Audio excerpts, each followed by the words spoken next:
Hello and welcome back to Learn the Bible in a Year for January 10th, 2026. And today we read through Genesis chapter 21, 22, and 23.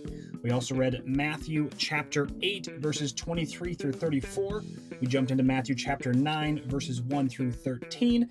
And then we capped it off with Psalms chapter 7, verses 10 through 17. So let's not waste any time. Let's jump into the recap. Starting in Genesis chapter 21, God keeps his promise. Sarah gets pregnant and has Isaac at the exact time that God said. Abraham is 100 years old, and they name him Isaac, which of course means he laughs. We covered that in a previous episode because Sarah says everyone who hears will laugh with her. At Isaac's weaning feast, Sarah sees Ishmael mocking Isaac and tells Abraham to get rid of the slave woman and her son. This distresses Abraham. Ishmael is, of course, his son too. But God tells him to listen to Sarah. The promise runs through Isaac, though God will make Ishmael into a nation too. So God gives Hagar, this is the slave woman, food and water and sends them away. They wander until water runs out. Hagar can't watch Ishmael die, so she puts him under a bush and sits down crying. God hears the boy crying. He sends an angel and opens Hagar's eyes to see a well. God stays with Ishmael as he grows up and becomes an archer. Now, moving into Genesis chapter 22, God once again tests Abraham, but by this time he tells him to take Isaac to Moriah and sacrifice him as a burnt offering. This is one of the most famous stories about Abraham in the entire Bible. So Abraham gets up early and takes Isaac on a 3-day journey. When he sees the place, he tells his servants to wait, saying, "I will come back to you." Either he's got incredible faith or he can't say what is gonna happen. While Isaac is walking up the mountain with Abraham, he is carrying wood. And he has a curious question, which I think would be on the minds of all of us if we were walking up a mountain with our father to do a sacrifice. He says, "Where is the lamb for the sacrifice?" And Abraham says that God will provide. So once they get to the place, Abraham builds an altar, binds Isaac, and then reaches out with the knife. Before anything bad happens, an angel calls from heaven, "Stop." Now God knows that Abraham truly does fear him. Abraham looks up and sees a ram caught in a thicket. He sacrifices it and names the place "The Lord Will Provide." The angel says because Abraham did this, God will bless him and multiply his descendants. Through his offspring, all nations will be blessed. Now into Genesis 23, Sarah finally dies at the age of 127. Abraham mourns and then needs a burial place. He's a foreigner and owns no property. Abraham goes to the Hittites to try to buy a burial site. He wants Ephron's cave of Machpelah. At the city gate, Ephron offers to give it to him for free, but Abraham insists on paying. Ephron names 400 shekels of silver, which is actually quite expensive.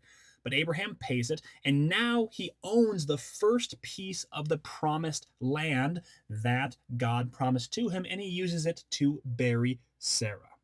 All right, moving into Matthew chapter 8, and we're reading verses 23 through the rest of the chapter.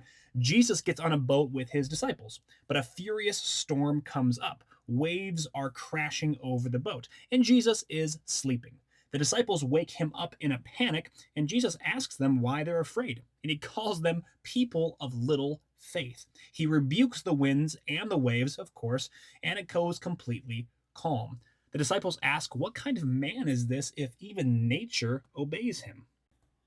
Then they reach the Gadarenes, two demon possessed men from tombs. They're so violent that no one can pass. They shout out to Jesus. They recognize him and ask if he's come to torture them early.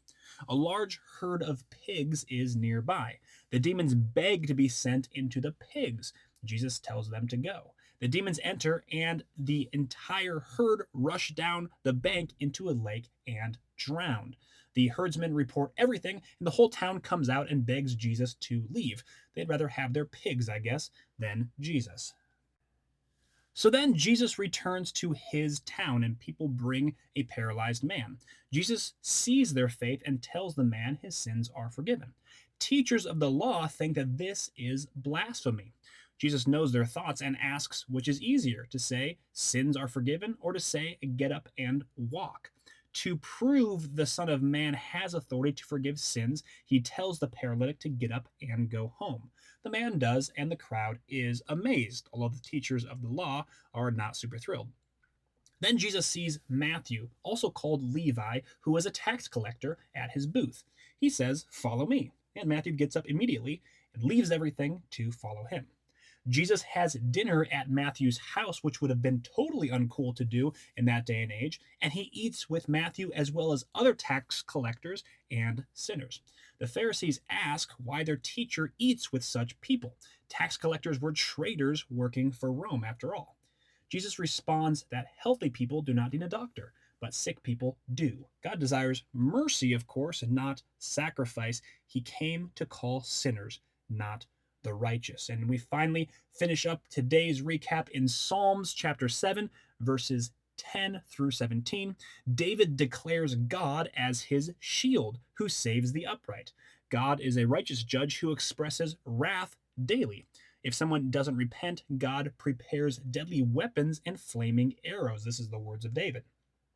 David describes how evil works. Whoever is pregnant with evil conceives trouble and gives birth to disillusionment.